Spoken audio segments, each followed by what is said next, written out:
Assalamualaikum warahmatullahi wabarakatuh. Perkenalkan, saya Rizky Saparani dari Pendidikan Biologi 4 Angkatan 2018. Baiklah, di sini saya akan menyampaikan model pembelajaran tentang alat pernapasan pada sistem manusia.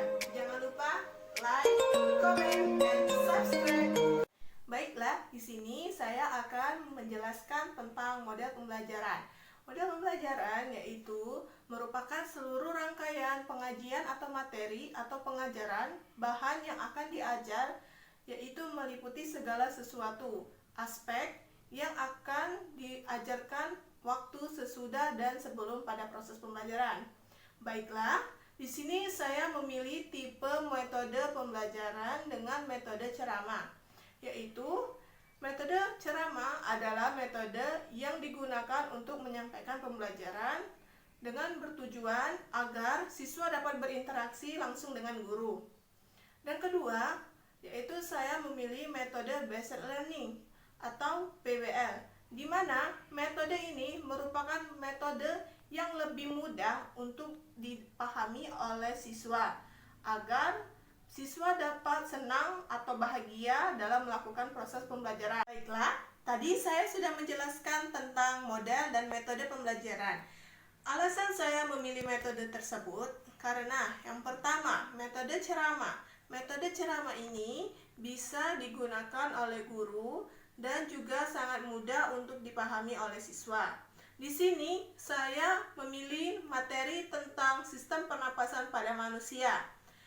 Kita ketahui bernafas merupakan kegiatan yang dilakukan sejak lahir pada makhluk hidup. Dan juga sistem pernapasan ini atau sering kita sebut dengan sistem respirasi. Sistem respirasi adalah sistem organ yang digunakan untuk keluar masuknya udara melalui paru-paru dan di mana terjadi pertukaran gas, baik itu udara yang masuk atau yang keluar, dan juga bisa disebut sebagai proses uap air. Selanjutnya, organ yang meliputi sistem pada pernapasan yaitu memiliki peranan dan fungsinya masing-masing. Karena di dalam organ tersebut, mereka sangat mendukung terjadinya proses pernapasan pada manusia.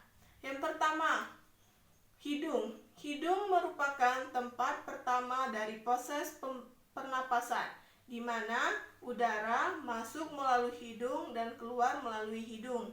Yang kedua, bulu pada hidung, di mana bulu hidung ini merupakan sebagai tempat untuk menyaring udara atau kotoran yang masuk ke dalam tubuh.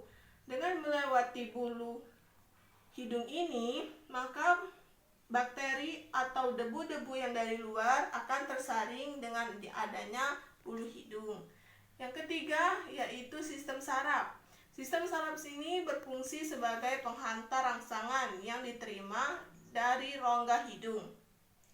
Selanjutnya ada epidemiologis, di mana susunan tulangnya tersusun rawan yang terletak di belakang lidah dan di depan laring. Selanjutnya ada organel yaitu faring, di mana faring adalah sistem pernapasan yang membawa udara ke trakea, di mana trakea ini adalah organ dan letaknya berada di luar dan membentuk seperti pipa memanjang dengan mencapai ukuran yang bervariasi tergantung dari makhluk hidupnya. Trakea ini memiliki 3 lapisan, yaitu lapisan luar, tengah, dan dalam. Selanjutnya paru-paru. Paru-paru ini adalah organ atau proses yang sangat penting dalam proses pernafasan pada makhluk hidup. Paru-paru ini terbagi menjadi 2, yaitu paru-paru bagian kanan dan paru-paru bagian kiri, di mana paru-paru bagian kanan ini terdapat 3 lobus, yaitu lobus atau lambir atas, bawah, dan tengah. Sedangkan bagian kiri yaitu terdapat 2 lambir, yaitu lambir atas dan lambir bawah. Proses masuknya pernapasan pada manusia dimulai dari rongga hidung. Udara masuk dari rongga hidung, faring, laring, trakea, bronkus menuju alveolus, di mana alveolus terjadi pertukaran gas antara oksigen dan karbon dioksida. Lubang hidung merupakan jalan masuk udara ke hidung. Dalam rongga hidung terdapat silia, membran mukosa, dan kapiler darah. Udara akan disaring oleh silia atau bulu hidung, dilembabkan oleh membran mukosa dan dihangatkan oleh darah. Dan juga faring atau trakea berbentuk seperti cincin C untuk mempertahankan trakea agar tetap berdiri kokoh. Sistem pernapasan dari manusia terbagi menjadi dua proses utama: inspirasi atau udara masuk ke dalam paru-paru, dan ekspirasi pengeluaran dari paru-paru.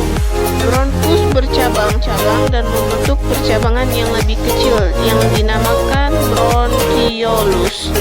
Bronkiolus merupakan percabangan yang berakhir pada gelembung paru-paru yang disebut kantong alveolus. Gelembung tersebut diselimuti oleh pembuluh kapiler darah berbentuk alveolus menyerupai busa atau sarang telur. Pada alveolus terjadi difusi atau pertukaran gas karena bernapas secara singkat udara yang masuk dengan oksigen menuju faring dan laring. Trakea dan bronkus atau kantong alveolus pada udara yang dihirup sampai alveolus.